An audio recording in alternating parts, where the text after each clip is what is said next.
बच्चे को धोखे से बुला के इतना मारे हैं लोग, मैं कुछ कर रही नहीं, मेरे बच्चे को पूरा काला कर दिया। कहते ना खून नहीं बहा है, तो ये देखिए मेरे बच्चे को बचा लो आप लोग। कि जो नगर सेवक है भाजपा के गणेश पाटिल जी के द्वारा मारपीट किया गया, वो लोग मार के मेरे बच्चे लोग के बोलते हैं फेंकवा देंगे। मुन्ना गुप्ता एक बीजेपी का बोलेंगे तो लीडर है, हमारे इधर का गुंडा बोलिए उसको। जनता को गरीब को मारोगे तो युवा शक्ति सहेगी नहीं। जो अब नगर सेवक बने हैं गणेश, उनके पीए को बुला के लेके आया। मैं जैसे इनके ऑफिस के अंदर एंट्री किया ना, वैसे बोलते तू तो सिटी वाला है ना, मैं तेरा नगर सेवक नहीं हूँ, और गंदी गंदी गालियाँ देने लगे। इनको जो चुना गया लोगों ने ये गुंडागर्दी करने के लिए नहीं चुना, लेकिन ये भाजपा के आड़ में गुंडा पैदा कर दिया लोगों ने। बोला दादा मुझे क्यों मार रहे हो, तो बोल रहे कि तू जितना बोलेगा ना उतना मारूंगा तुझे, तुम लोग मेरे टारगेट पे हो, तेरे से 2-4 लोग और टारगेट पे हैं। आईडी कार्ड बना के उन्होंने प्रॉपर वसूली की टीम बनाई है, ऑन मीडिया नो करप्शन।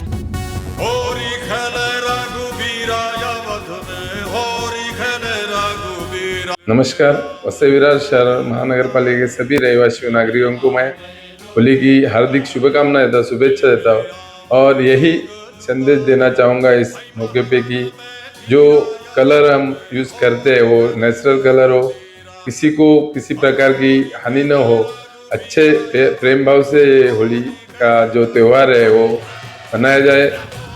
धन्यवाद। दर्शकों, मैं हूं आदित्य सिंह, मेरे साथ आप सभी देख रहे हैं नेशन नाउ 9। इस वक्त मैं वसई के मुकुंद नगर परिसर में उपस्थित हूं। ये वो क्षेत्र है जहां पर रवि झा का घर है। रवि झा वो शख्स है जिन पर मार पिटाई की गई, ऐसा उन्होंने आरोप लगाया। यहाँ के जो नगर सेवक हैं गणेश पाटिल पर, प्रभाग नंबर 18 ये क्षेत्र के अंतर्गत आता है, और रवि झा इस वक्त हमारे साथ मौजूद हैं। उनसे बात करेंगे, जानेंगे असल मायने में ये मुद्दा क्या था, ये मसला शुरुआत कहाँ से हुआ और क्या कुछ हकीकत है। रवि जी नमस्कार। नमस्कार। क्या कहेंगे, पंडित जी मार वार खाए हैं, क्या विषय है? सर क्या करें, हमारे मतलब हम क्या बोले उसके बारे में। अभी मैं 26 तारीख को मैं आपको अब घटना के बारे में आपको बताता हूँ। मैं उस दिन घर में अपना काम करवा रहा था, वायरिंग का काम करा रहा था। उस दिन कुछ मैं खिल्ला कम पर गया, मैं खिल्ला लेने के लिए गया, तो उधर अब मुन्ना गुप्ता करके मालूम एक आदमी था, वो कंपनी वाले को बहुत चिल्ला रहा था। तो मैं उसको बोला, मुन्ना गुप्ता एक हमारे इधर रहता है, जिसको आप बोलेंगे तो अभी बीजेपी का बोलेंगे तो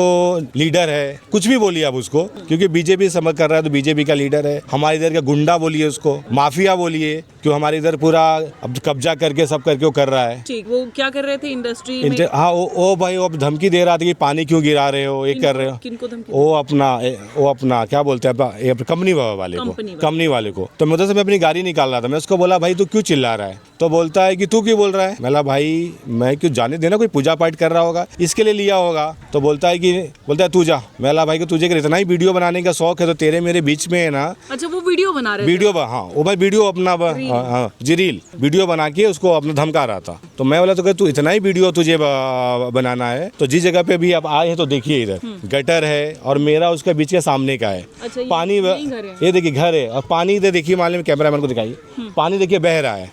इधर रोड है, अब रोड भी आप आए हैं तो आप देखिए रोड क्या समस्या। मैं इसको बोला कि तू अपने घर के जो मेरे और तेरे बीच के उसका वीडियो बना, रोड का वीडियो बना, कि जो हम लोग रोज आते हैं जाते गिरते हैं मेडिकल में, कैसे हम लोग जाते हैं हमको मालूम है। तो बोलते हैं तू ज्यादा बोल रहा है ना, तुझे मैं अपना बताता हूँ। ठीक है, तू मुझे है ना आप बता देना। तो मैं भी चले गया, वो भी चले गए, सब अपने अपने काम धंधे पे चले गए। 5-10 मिनट के बाद वो है ना गणेश, जो अब नगर सेवक बने हैं गणेश, उनके पीए को बुला के लेके आया और मेरे को बोलता है तू, हाँ अपना मुन्ना गुप्ता बोलता है कि तू कहाँ जा रहा है। मैं कि मैं अपने घर पे जा रहा हूँ। बोलता है कि नहीं, उसका पीए बोलता है कि चलो दादा बुला रहे। मैं क्यों, तो बोलता है मुझे नहीं, मतलब गणेश दादा मतलब गणेश पाटिल, क्योंकि वो अभी हमारे नगर सेवक है तो उनको हम रिस्पेक्ट से ही बोलेंगे ना, चाहे वो हमारे लिए कुछ भी सोचे, और हमारे मन में उनके अभी भी अपना भावना है। तो आप गए? हाँ, फिर मतलब ठीक है दादा है क्या, तो बोलता हाँ दादा है। मैं ठीक है मैं चलता हूँ। तो मैं अपनी गाड़ी लेके मैं अपना गया। मैं जैसे इनके ऑफिस के अंदर एंट्री किया ना, वैसे बोलते तू तो सिटी वाला है ना। मतलब कि सिटी की इसमें नाम कैसा है दादा, सिटी की बात क्यों कर रहे हो। तो बोलता है नहीं मैं तेरे को देखा था, तू है ना इलेक्शन के समय में अपना गाला खोल के सिटी वाले को अंदर तो मालूम में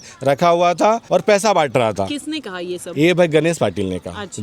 जो अभी का नगर सेवक है 18 हमारे क्रमांक का, उन्होंने कहा ये सब। तो मैं लगा कि दादा इस सिटी की बात ही नहीं है, राजनीति और अपना इलेक्शन खत्म हो गया है। अभी विषय कहाँ से कहाँ चले गया मैडम, विषय मतलब कुछ नहीं था मगर उन्होंने विषय से बना लिया। तो मैं लगा कि सर ये तो राजनीति की बात ही नहीं है, इलेक्शन खत्म हो गए। अगर आप मान लो चुन के आए तो हमारे भी नगर सेवक है ना। बोलते कि नहीं मैं तेरा नगर सेवक नहीं हूँ, और गंदी गंदी गालियाँ देने लगे, माँ बहन की गंदी गालियाँ, माँ बहन की गालियाँ। मतलब दादा मेरी क्यों गालियाँ दे रहे हो, मेरी गलती क्या है। फिर वो चमाट पे चमाट घिंचना चालू कर दिए, गए अपना वो दरवाज़ा बंद कर दिए और उनके जितने हैं सब को मारना चालू कर दिए। और बीच में मुन्ना गुप्ता क्या बोलता है उनको कि दादा ये आपको इलेक्शन में क्या बोल रहा था, ऐसा सा हाथ दिखा के कि ये आपको बोला कि आप है ना जीतोगे नहीं, ऐसा सा हाथ दिखा के। तो मैं बोला भाई मैंने चीज कब बोला, तो बोलता है नहीं तू मुझे बोल रहा था। तो उनको और गुस्सा आया और मुझे मारने लगे। मैं बोला दादा मुझे क्यों मार रहे हो, तो बोल रहे कि तू जितना बोलेगा ना उतना मारूंगा तुझे, तुम लोग मेरे टारगेट पे हो, तेरे से 2-4 लोग और टारगेट पे हैं, वो तेरे ऐसा 2-4 लोग और टारगेट पे। मतलब दादा क्यों मार रहे हो, मेरी गलती क्या है। बोलते तू चुप और तुझे मैं मारूंगा, तू शांत बैठ, माफी मांग। मतलब दादा मैंने मेरी गलती क्या है। बोलते तू चुप हो रहा है कि नहीं। फिर मारते जा रहे। मैंने ठीक है दादा अब मुझे मार लो, बड़े भाई हो, जितना मारना है मार लो, बट मुझे गलती बताओ मेरी गलती क्या है। बोलते तू चुप, बोलेगा नहीं कुछ। ठीक है दादा मार लो। उन्होंने माले भर बार मुझे मारा, मैंने कुछ नहीं कहा। मैं उसको सबने यही बोल दादा मेरी गलती बताओ। फिर उनको किधर जाने में लेट हो रहा था, वो माले में वो फिर बोलते जा। फिर मैं उनके पीछे आया, उनके गाड़ी तक आया, मैं उनको बोला दादा मेरी गलती बताइए। बोलते तू जा इधर से, नहीं तो तुझे महिला मोर्चा को मैं बुला के भी तुझे मरवाऊंगा, तू जा इधर से। फिर उनको पीए को बोला कि दादा मालूम इतने गुस्से में है, मैंने मुझे मिलना है। तो बोले अभी तू 1-2 दिन मत आना, 2-4 दिन के बाद आना। मैं आया, ठंडा हो जाएगा। हाँ तो आना। फिर मैं उधर से आ गया अपनी गाड़ी लेके, घर में आके बैठा। मैंने घर में किसको भी नहीं बताया। 15-20 मिनट के बाद मेरी वाइफ बोलती क्या हुआ, मैं आपको फोन कर रही थी, फोन नहीं उठा रहे थे। तो मैं अपनी वाइफ को भी आप कुछ नहीं बोला, बोलती नहीं आप बहुत गुस्से में हो, क्या हुआ। तो मैं अपनी वाइफ को भी अब कुछ नहीं बोला, बोलती नहीं बताओ क्या हुआ। तो मैं अपनी वाइफ को सारी घटना बताया, मेरी वाइफ पूरे गुस्से में हो गई। और ये देखिए घटना की मैं आपको ये दिखाइए, वो बोलते हैं ना कि मैंने उनको नहीं मारा, ये देखिए दिखाइए। खून तो बहा नहीं है, नहीं वो भाई कहते हैं ना खून नहीं बहा है। तो ये देखिए मेरे पीठ पे अपना, मैं आपको अपना वीडियो दे दूंगा, पीठ पे देखिएगा, पाँव पे मैं आपको बताऊंगा सब। मैंने FIR में मैंने अपना सब डलवाया। अगर वो कहते हैं कि मैंने उसको नहीं मारा है तो ये सब इतना अंधूरी चोट में से कहाँ से आया। मैं तो मतलब आप लोग षड्यंत्र रच रहे हैं उनको बदनाम करने के लिए, वो फेमस हो रहे हैं तो आप लोग उनका नाम खराब करना चाहते हैं। मैडम ये सब उनका कहना है। मैडम देखिए हम लोग इधर 15 साल से ही रह रहे हैं। 2008, 2009, 2010 के हमारा लाइट बिल, घर है, सब कुछ है। और वो अगर उनको बदनाम ही करना होता तो ये आरोप लग के क्यों होता। अब इधर की आप हालत देख रहे हैं ना गटर है, ना पानी है, ना रोड है। हम तो सिर्फ जी रहे हैं, इंसान मतलब कहते हैं सिर्फ जी रहे हैं। चींटियाँ कैसे जीती है, कैसे भी उसमें जी रहे हैं। वो हमको इंसान समझते ही नहीं है। अगर इंसान समझते तो हमको ऐसे मारते। तो अभी तो भाजपा आई है, अब विकास लाएगी ना। जी हमको तो उनसे पूरा था, उम्मीद तो पूरा था कि मतलब वो एक दल के नहीं, अगर अब टूट गया, पूरा टूट गया है ना सर। जैसे मुझे उन्होंने मारा, मैं तो भाई मोदी जी अगर है तो बीजेपी का नहीं है ना, वो पूरे देश के तो मेरे भी है ना। तो वैसा ही मैं लगा कि गणेश पाटिल अगर आए हैं तो मेरे भी है ना। वो मुझे अब सीधा बोले कि मैं तुम्हारा नहीं हूँ, संवैधानिक पद पर है, संवैधानिक पद पे तो भाई मेरे भी है, मैं भी उनको आदर करता हूँ। बोले कि नहीं तुम्हारा मैं नहीं हूँ। मुझे कानून वजह से ये मेरे आपके माध्यम से मैं अब यही मैं कानून को बोलना चाहता हूँ, मुझे न्याय चाहिए। कि हमारे पूरे घर वाले खौफ में हैं, क्यों मालूम है, वो अपना लोकल है, गांव वाले कुछ भी कर सकते हैं। अभी नहीं करेंगे, 6 महीने के बाद करेंगे, 1 साल के बाद करेंगे, 2 साल मतलब कुछ भी कर सकते हैं। मुझे मेरे घर वाले के लिए सेफ्टी चाहिए, डर है। आप देखेंगे साफ तौर पर ये थे रवि झा, ये उनकी प्रतिक्रिया थी। अब इस वक्त हमारे साथ में यहाँ पर युवा शक्ति के लोग हैं, उनसे बात करेंगे। दीपक मचा, क्या कहोगे दीपक, ये जिस तरह की घटना आई है, आप लोग यहाँ पर पहुँचे हुए हैं इनसे मिलने के लिए, रवि से। जैसे कि आपने देखा अभी कि रवि झा नामक व्यक्ति जो अभी आपके सामने उन्होंने इंटरव्यू लिया आपने, उनको यहाँ के जो नगर सेवक है भाजपा के गणेश पाटिल जी के द्वारा मारपीट किया गया। एक जो व्यक्ति खुद को मीडिया पे बताते हैं I am an educated leader, I am this, I am that, I am merchant navy, ये जो उनका छवि है एजुकेटेड का, लेकिन असली छवि इसके माध्यम से जनता को मालूम पड़ गई है। उनको चुना गया था रास्ते का विकास करने के लिए। यहाँ पे देख सकते हैं आप गटर की क्या अवस्था है, यहाँ पे जनता यहाँ पे खड़ी है। एक जब नगर सेवक चुन के आता तो पूरे वार्ड का होता है, किसी व्यक्ति का नहीं होता। लेकिन यहाँ पे जैसे उन्होंने मुझे बताया कि वो शिट्टी का प्रचार कर रहे थे इलेक्शंस में, तो इसके चक्कर में उनको टारगेट किया गया। और ऐसे 4-5 और व्यक्ति है कि जो शिट्टी का प्रचार करेंगे उनको मारेंगे। अगर ऐसा है तो मैं खुद शिट्टी का प्रचार करूँगा और मैं उनको ओपनली चैलेंज करता हूँ पूरे 43 नगर सेवक को भाजपा के कि दीपक मच्छा प्रचार करेगा, हमारी युवा शक्ति प्रचार करेगी। हम पे आप चैलेंज करिए ना। आप कमज़ोर को मारते हैं, उनके जो डैडी है BP पेशेंट है, एक गरीब परिवार है, गरीब परिवार पे अन्याय करने का अगर आप काम करते हैं, अगर आपको इतना ही समर्थ है तो आइए हमसे लड़िए। ऑन मीडिया आपको चैलेंज दे रहा हूँ मैं, जितना आप बताइए, डेट एंड टाइम आप बताइए, मैं आता हूँ आपसे मिलने। अगर जनता को, गरीब को मारोगे तो युवा शक्ति सहेगी नहीं। और वसई विरार ये चीज़ देख रहा है आज, ये जो भाजपा है इनको जो चुना गया लोगों ने गुंडागर्दी करने के लिए नहीं चुना, लेकिन ये भाजपा के आड़ में गुंडा पैदा कर दिया लोगों ने, दहशतवाद, ये दूसरों को कहते कहते खुद ही दहशत फैलाने लग गए आज के टाइम पे। मैं तो आमदार राजन नायक साहब से रिक्वेस्ट करता हूँ, ये आपके नगर सेवक है जो जनता को मार रहे हैं ऑन कैमरा, और इन्होंने मुझे तो अभी जनता से मैं बातचीत कर रहा था, यहाँ पे उपस्थित था, तो मैंने देखा कुछ ID कार्ड्स देके अपने कार्यकर्ताओं को इन्होंने रखा है। अगर कोई भी रूम ऊंचा करता है तो उसको जाके इन लोग कलेक्शन के लिए परेशान करते हैं कि हमें फ़ंड दो। किस चीज़ का फ़ंड?